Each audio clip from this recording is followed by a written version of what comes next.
जय गुरु। गुरुरादिरनादिश्च गुरु परमदैवतं गुरौ परत्तरं नास्ति तस्मै श्री गुरवे नमः।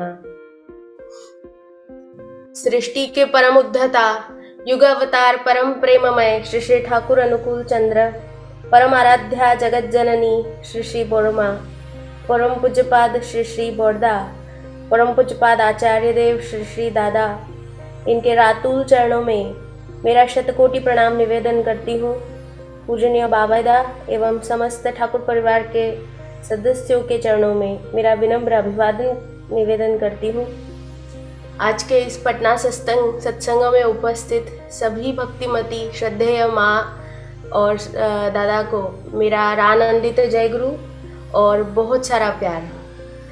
सर्वप्रथम आज इतने सुंदर उत्सव में आप सभी के साथ जुड़ पाने का और बहुत ही हृदय स्पर्शी बातें सुनने का, संगीत में मुग्ध होने का अवसर मुझे मिला, इसके लिए मैं खुद को बहुत भाग्यशाली समझती हूँ और आपसे धन्यवाद करती हूँ।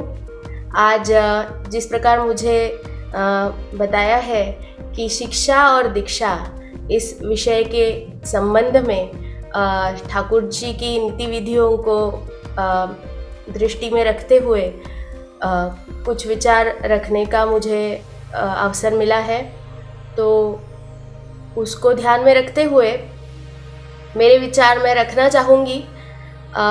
उससे पहले ही मैं बता दूँ कि मैं जो भी मैं बोलूँगी अपनी अल्पमति के हिसाब से बोलूँगी और उसको जीवन में प्रतिफलित करने की मैं भी कोशिश ही कर रही हूँ। ऐसा नहीं कि मास्टर कर लिया है उसको, लेकिन इससे अगर हम सभी कुछ उद्बुद्ध हो पाए, ठाकुर जी की दिशा में अगर हम बढ़ पाए तो वही उपलब्धि होगी, यह मैं समझती हूँ। कुछ अगर मेरी भूल त्रुटि हो तो आप उदार अंतःकरण से क्षमा कर दीजिएगा। तो आज अगर हम देखते हैं शिक्षा, इसका शिक्षा या एजुकेशन, इसको हम लोग अगर आज के जीवन में, आज के कॉन्टेक्स्ट में अगर देखना चाहेंगे तो हम समझते हैं कि जब बच्चा स्कूल में जाकर कुछ विषय पढ़ता है, कुछ ज्ञान अर्जन करता है, तब हम उसे शिक्षा या एजुकेशन कहते हैं। और वेदांत कालों में से और बहुत पुराने ज़माने से यह कहा गया है, अभी मेरे पहले भी माँ ने इसको कहा कि इग्नोरेंस, अज्ञानता, न जानना, इसको हमेशा अंधकार का उपमा दिया जाती है और ज्ञान को हमेशा प्रकाश, ज्ञान को ब्लिस, आनंद, इसके साथ कंपेयर किया जाता है। Ignorance is the cause of grief, Shri Shri Thakur भी कहते हैं, एंड नॉलेज इज ब्लिस। अगर अज्ञानता ही दुख का कारण है, अज्ञानता अंधेरा है, और ज्ञान आने से, शिक्षा मिलने से या एजुकेशन होने से अगर प्रकाश मिलता है, आनंद मिलता है, तो फिर आज हम जब हमारे आजू बाजू में थोड़ा दृष्टि देकर देखेंगे तो हम पता कर पाएंगे कि ऐसा ज़रूरी नहीं कि बहुत शिक्षित, बहुत एजुकेटेड, हाईली एजुकेटेड जो है वो बहुत आनंद में रह रहे हैं। ऐसा हम हमेशा ही नहीं देख सकते हैं। और ये भी हम देखते हैं कि बहुत उच्च शिक्षित जो है उनको अगर हम ज्ञानी कहें तो वो बहुत प्रकाशित है, उनकी चरित्र में, उनके चाल चलन में। हम काफ़ी बार, ऐसा मेरे साथ भी हुआ है कि बहुत ही उच्च शिक्षित कोई व्यक्ति है तो उनके सामने हम कुछ अपेक्षा लेकर जाते हैं कि इनका चाल चलन, इनका रोज का व्यवहार कैसे होगा, लेकिन जाने के बाद में बहुत बार ऐसे हम चौंक जाते हैं कि वो लोग अपने नौकर हो या अपने से कम छोटे लोग हो, उनसे उनका बर्ताव करने का तरीका बहुत ही विक्षिप्त कभी कभी मिलता है। कभी कभी हम देखते हैं कि IIT, IIMs और विश्व के जो बड़े बड़े विश्वविद्यालय हैं, वहाँ पर ही साइकियाट्रिस्ट की ज़रूरत सबसे ज़्यादा होती है। वहाँ के बच्चे विमनस्क होकर सुसाइडल अटेम्प्ट्स भी करते हैं और ये आज की तारीख में काफ़ी पैमाने पर सभी जगह हो रहा है। तो इसका कारण अगर हम थोड़ा सा देखने की कोशिश करें, श्री ठाकुर ने हमें कहा है कि मनुष्य के जीवन के शिक्षा, दीक्षा और विवाह ये प्रधान स्तंभ है, और ये तीनों अगर अच्छी तरह से हो तो मनुष्य का जीवन बहुत ही उन्नत दिशा में चल पाएगा। उसमें से शिक्षा प्रथम है।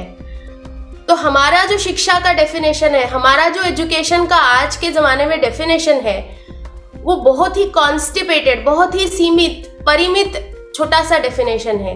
लेकिन ठाकुर जी ने जो शिक्षा का, एजुकेशन का डेफिनेशन दिया है, उसकी तरफ अगर हम देखते हैं, ठाकुर जी कहते हैं the systematic organisation of instincts and habits through active manipulation of behaviour is education. मतलब हमारे इंस्टिंक्ट्स, हमारे जो सहजात संस्कार है और हमारी आदतें हैं, उनका अच्छी तरह से एक सिस्टमैटिक ऑर्गेनाइजेशन, उन्हें अच्छी तरह से नियंत्रित करना through active manipulation of behaviour. मतलब हमारा जो चाल चलन है उसको एक्टिवली कुछ प्रयत्न करते हुए हमारे चाल चलन को बदलना, इसी को ठाकुर जी शिक्षा कहते हैं। और अगर इसका एक बहुत ही आसान उदाहरण देकर मैं समझाना चाहूँ तो मुझे लगता है कि एक छोटा बच्चा जब जन्म लेता है इस धरती पर, तो वो काफी अज्ञ होता है, बहुत सारी चीजें उसको मालूम ही नहीं होती है। एक माँ के गर्भ से जब वो धरती पर आता है तो रोने लगता है, क्योंकि जो आजू बाजू का जग है वो पूरा ही उससे अपरिचित है। फिर उसके बाद में धीरे धीरे माँ उसको अच्छी तरह से इस जीवन को जीने के तरीके सिखाने लगती है। जो एक माँ के दूध चूसने से उसका शुरुआत हो जाता है, वो पहली बात सीखता है कि मुझे अगर बढ़ना है तो मुझे ये सीखना होगा कि किस प्रकार मैं अपना भरण पोषण करूं। और उसके बाद में तभी से उसकी शिक्षा शुरू हो जाती है। हम अगर सोचते हैं कि 4 साल का बच्चा जब स्कूल में जाकर ABCD सीखेगा या A, I, E सीखेगा तब उसकी शिक्षा शुरू होती है, तो ये गलत है। क्योंकि छोटा नन्हा बच्चा जब दूध चूसना शुरू करता है वो भी उसकी शिक्षा है। जब वो अपनी माँ की आवाज़ पहचानता है, जब वो कपड़ा गीला करने के बाद रोता है, यह भी उसकी एक प्रकार से शिक्षा है।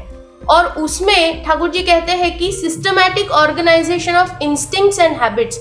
एक छोटा सा बच्चा है, उसका सहजात संस्कार है कि उसको अगर कोई कुछ खराब काम करता है, उसको जो पसंद नहीं है वो काट लेता है। माँ का उंगली हो या कुछ भी जो उसको मिलता है वो काटता है। तो ये उसका सहजात संस्कार है, ये उसका आदत है। लेकिन माँ का जो प्यार है, माँ उसको कहती है कि बेटा काटना अच्छा नहीं है, काटते नहीं है किसी को। तुमको अगर गुस्सा है तो तुम मुंह से बोलो, लेकिन किसी को काटना बहुत बुरी आदत है।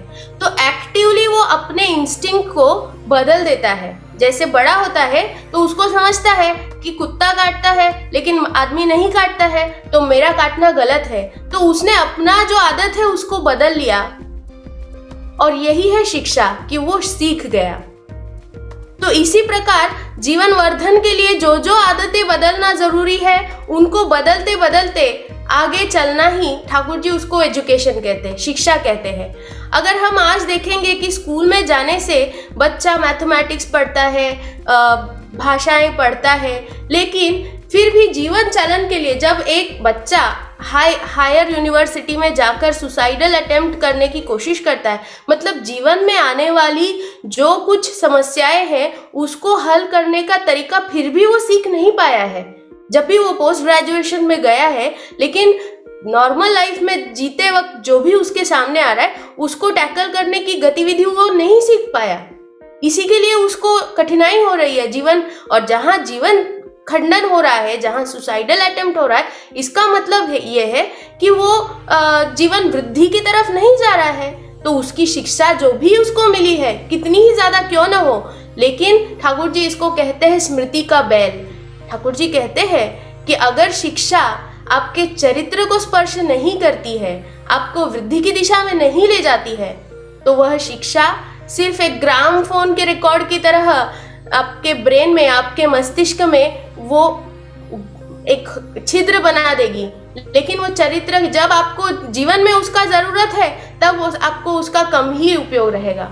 ये ठाकुर जी का कहना है। और इसीलिए ठाकुर जी कहते हैं कि प्रेम या भक्ति से उद्बुद्ध जो शिक्षा है वही जीवन और चरित्र को रंजित कर सकती है। ठाकुर जी का मानना है कि जो शिक्षा है, माँ एक बच्चे को जो सिखाती है वह प्यार से उद्बुद्ध होता है। बच्चा माँ की तरफ प्यार से उद्बुद्ध होने के कारण ही माँ जो जो सिखाती है वो बच्चा अपने चरित्र में लाता है।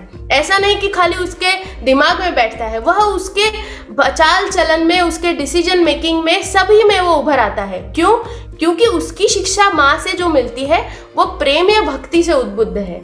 अगर हम पुराने काल में जाएंगे, जब गुरुकुल सिस्टम होता था भारतवर्ष में, और महाभारत हो, रामायण हो, हम देखते हैं कि बच्चा 8 साल का होने के बाद में उसे गुरुकुल भेजा जाता था। गुरुकुल में जाने के पहले दिन से ही उसे वेद नहीं पढ़ाए जाते थे। सबसे पहले जीवनोपयोगी जो स्किल्स है कि मतलब सुबह उठने के बाद में उनकी दिनचर्या कैसे हो, वो अपने आप से खुद को नहा ले, फिर उसके बाद में वो क्या बोलते हैं, आश्रम के सारे काज करे, लकड़ी लेके आए, खाना बनाए, साफ करे। ये सब सीखते सीखते गुरु माता और अपने गुरु के प्रति उनका अनुराग बढ़ता था। उनके अपने साथ जो उनके रहते थे उनके प्रति उनका एक प्रेम भाव उत्पन्न होता था। उसके बाद में जाकर जब गुरु समझते थे कि अब उसका अनुराग मेरे प्रति बहुत है, बच्चा अब ग्रहणक्षम हो गया, तब वो गुरु उसको उसकी जीवनोपयोगी शिक्षा देते थे। तो प्रेम या भक्ति से वो शिक्षा उद्बुद्ध होती थी और इसी के लिए वह उनके चरित्र को संरंजित करती थी। लेकिन आज अगर हम देखते हैं, और तभी हम देखते हैं कि एक ही गुरुकुल में हम श्री कृष्ण अपने राजा बनने का पढ़ाई करते थे और उसी गुरुकुल में सुदामा एक अच्छा ब्राह्मण बनने के लिए शिक्षा पा रहे थे। हर एक को अपने इंस्टिंक्ट्स के हिसाब से शिक्षा मिलती थी। आज के एजुकेशन सिस्टम में अगर हम देखेंगे, आज जो शिक्षा स्कूल में मिलती है उसका जो बेस है, क्या वह प्रेम या भक्ति है? उसके आगे ठाकुर जी कहते हैं कि परश्री कातर था, ईर्ष्या और हीन बोध से जिस शिक्षा का उद्भव हुआ है। आज हम देखते हैं कि बच्चा स्कूल में जाकर क्यों पढ़ता है? पहला क्रमांक लाने के लिए। मतलब आप 60 अदर बच्चों को पीछे छोड़कर आगे आए, इसका मतलब आप अच्छे हुए। आपके शिक्षा का मूल आधार क्या है? बाकी लोगों को पीछे छोड़ना। तो क्या ये ईर्ष्या नहीं? सबको पीछे छोड़कर मुझे आगे जाना है, यह ईर्ष्या का भाव है। और जो शिक्षा के मूल में है आज परश्री कातरता, बहुत सारे बच्चे स्कूल में जाते हैं यह भाव लेकर कि जो जिसके माँ पिताजी गरीब है, नहीं पढ़े लिखे, वो जाकर सोचते हैं कि मेरे पास जो नहीं है वो मुझे लेना है, दूसरे लोगों का श्रीमंत आयुष्य मुझे जीना है, इसलिए मैं पढ़ाई कर रहा हूँ। मतलब उसका मूल जो है वह हो गया परश्री कातरता, हीन बोध कि मैं खुद को इंफीरियर, मैं खुद को कम फील करता हूँ, मुझे समाज में अच्छा स्थान लेना है, इसलिए मैं पढ़ाई कर रहा हूँ। ये सारे अगर शिक्षा के मूल आधार है, ये अगर मेरा मूल उद्देश्य है, तो फिर इससे जो शिक्षा मिलेगी वो सिर्फ ग्राम फोन के रिकॉर्ड की तरह दिमाग में स्मृति का चिन्ह अंकित करती है। वो सिर्फ दिमाग में एक कोने में जाकर बैठ जाती है, लेकिन जीवन को कम ही स्पर्श करती है। ये खुद ठाकुर जी कह रहे हैं। तो फिर आज बहुत सोचने का मुझे लगता है कि समय है कि हमारे बच्चे, जब हम कभी कभी हम सोचते हैं कि मेरा बच्चा बहुत अच्छे यूनिवर्सिटी में जा रहा है तो फिर मेरा दायित्व खत्म हो गया, लेकिन ठाकुर जी के हिसाब से वो बच्चा सिर्फ एक स्मृति का बैल बन रहा है। अगर ज्यादा उसके दिमाग में ज्ञान है तो फिर स्मृति का धष्ट पुष्ट बैल जो बहुत वहन कर सकता है, लेकिन है बैल ही, कि उसके ऊपर क्या बोझ है उसका उससे कुछ लेना देना नहीं, फिर भी वो बैल रह गया। तो क्या हम अपने, तो फिर ठाकुर जी के हिसाब से हम अगर सिर्फ स्कूल में बच्चों को भेजकर निश्चिंत रहेंगे तो वो स्मृति का बैल बनेगा। तो फिर जब गुरुकुल होता था तब हम देखते हैं कि बच्चे पूरे समय 8 साल के बच्चे को छोड़ने के बाद 16-17 साल का बच्चा होकर बाहर आता था घर पे, तब तक उसका माँ पिताजी के साथ कुछ संपर्क नहीं रहता था। लेकिन आज हम देखते हैं कि बच्चे 6-7 घंटा ही स्कूल में जाते हैं और बाकी का समय वो हमारे साथ रहते हैं। तो फिर जितना शिक्षा उसको स्कूल में मिलेगी उससे ज़्यादा महत्वपूर्ण चरित्र को स्पर्श करने वाली जो शिक्षा है वो मुझे लगता है कि एक माँ को, एक पिता को उसके घर से मिलना ठाकुर जी अपेक्षित करते हैं। क्योंकि अगर प्रेम या भक्ति से उद्बुद्ध शिक्षा उसे स्कूल में नहीं मिल रही है, हम सोचते हैं कि मेरी बेटी को मैं देखती हूँ उसको नृत्य में बहुत रुचि है, तो हम उसको नृत्य के शिक्षक के पास लेके जाते हैं। उसको अगर चित्रकला में रुचि है तो चित्रकला के शिक्षक के पास लेके जाते हैं। मैथमेटिक्स में है तो फिर जीवन चलने के लिए जो शिक्षा जरूरी है वह शिक्षा उसे घर में मिलना बहुत जरूरी है। और उसके आगे मैं कहूंगी कि जैसे एक माता बच्चे को 4 साल तक बाहर के दुनिया में फेस करने के लिए बनाती है, लेकिन उसके बाद वो जानती है कि उसको जो सीखना है, मैथमेटिक्स हुआ, लेटर्स हुआ, सब मैं नहीं सिखा पाऊंगी घर में शायद उतना अच्छे से, इसलिए वो उसको दूसरे शिक्षक के हाथ में सुपुर्द करती है, इसलिए वो टीचर्स को सौंपती है बच्चा। उसी प्रकार एक माता जब अपने बच्चे को अच्छी तरीके से 5 से 10 साल तक ठाकुर जी ने समय दिया है कि बच्चों को सैकड़ों शिक्षा, सैकड़ों शासन, अच्छा मनुष्य नहीं बना पाएगी अगर माँ उसके जीवन के मूल आधारों को उपयुक्त रूप से अटूट कर विन्यस्त करके दोषों को निर्धारित करते हुए 5 से 10 साल के बीच अगर वो बच्चे को जिस तरह बनाएगी वही उसके पूरे जीवन को नियंत्रित करेगा। इसका मतलब 5 से 10 साल में उसको घर से माँ जो एक टीचर बनकर शिक्षा देगी, उसके बाद वह जैसे 4 साल के बच्चे को स्कूल छोड़ के आई, उसी तरह जीवन जीने के तरीके सीखने के लिए उसको आदर्श के ऊपर छोड़ना पड़ेगा, और तभी दीक्षा का प्रयोजन है। ठाकुर जी ने कहा है 5 से 10 साल तक माँ उसको नियंत्रित करे, उसके जीवन के मूल आधारों को पक्का करे, और उसके बाद 10 या 12 साल में उसकी दीक्षा का प्रतिबंध ठाकुर जी ने कहा है। दीक्षा क्यों? क्योंकि जैसे तुमको लगता है मैथमेटिक्स सीखने के लिए ऐसा कोई हो कि जो मैथमेटिक्स में सबसे ज्यादा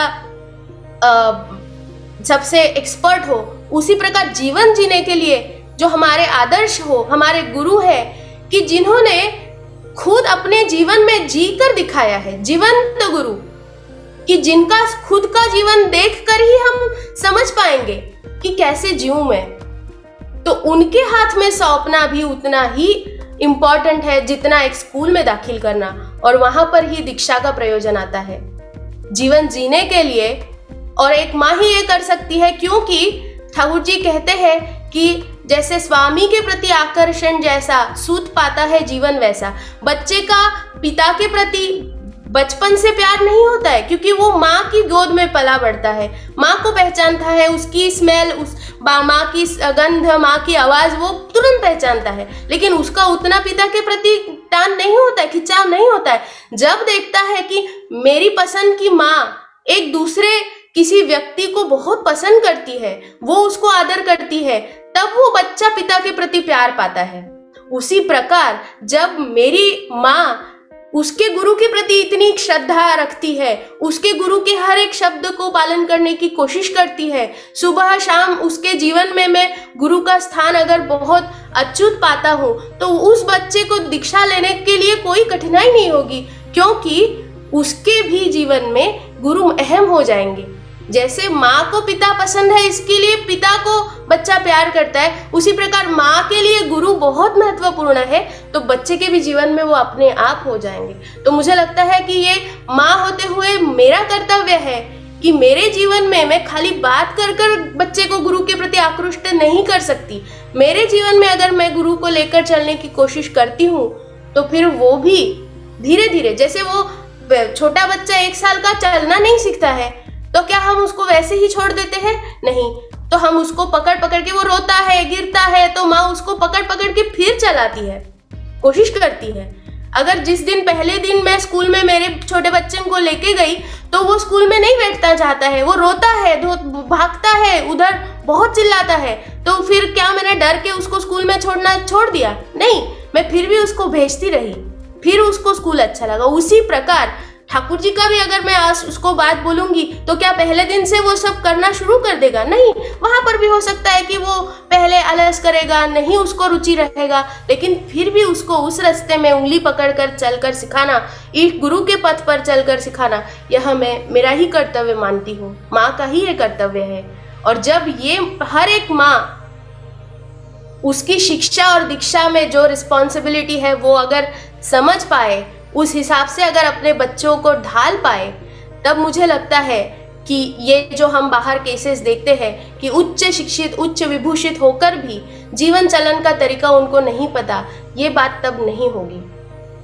आज हम देखते हैं कि दुनिया में पढ़े लिखे लोगों की कमी नहीं है, काबिल लोगों की कमी नहीं है, लेकिन जो दिशा पकड़ते हैं, एक अश्वत्थामा भी था कि जो बहुत उच्च शिक्षा विभूषित था, ऋषि का ही, उनके गुरु का ही पुत्र, गुरुपुत्र अश्वत्थामा, लेकिन उसकी शिक्षा जो थी वो ईर्ष्या से उद्बुद्ध हुई थी।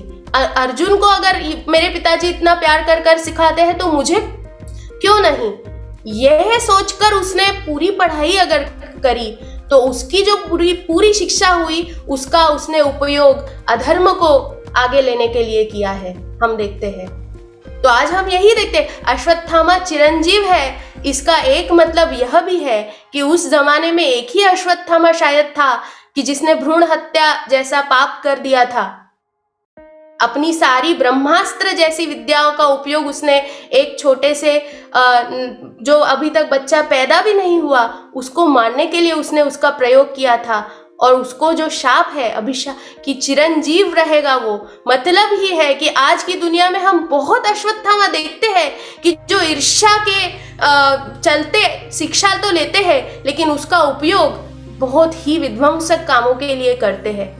ये सब अगर हमें रोकना है, अगर इस विश्व को बचाना है, लोग बहुत सोचते हैं कि if we want to make world a better place, अगर विश्व को अच्छा बनाना है तो ये करना होगा, लोगों को काइंड होना पड़ेगा, जो धनिक लोग हैं उन्हें अपना धन बांटना पड़ेगा। लेकिन मुझे लगता है अगर विश्व को हम अच्छा बनाना चाहते हैं, if we want to make this world a better place, then we need to have better mothers, better moms. अगर एक माँ अपने बच्चे को 5 से 10 साल तक जीवन चलने की विधियाँ सिखा पाई और उसके बाद 10 से 12 साल में अगर वो एक आदर्श के प्रति अपने बच्चे को जोड़ पाई कि जो लाइफ टीचर, जो उसकी जीवन चलन की विधियाँ उनसे सीख पाए, तभी मुझे लगता है कि the world can be a better place.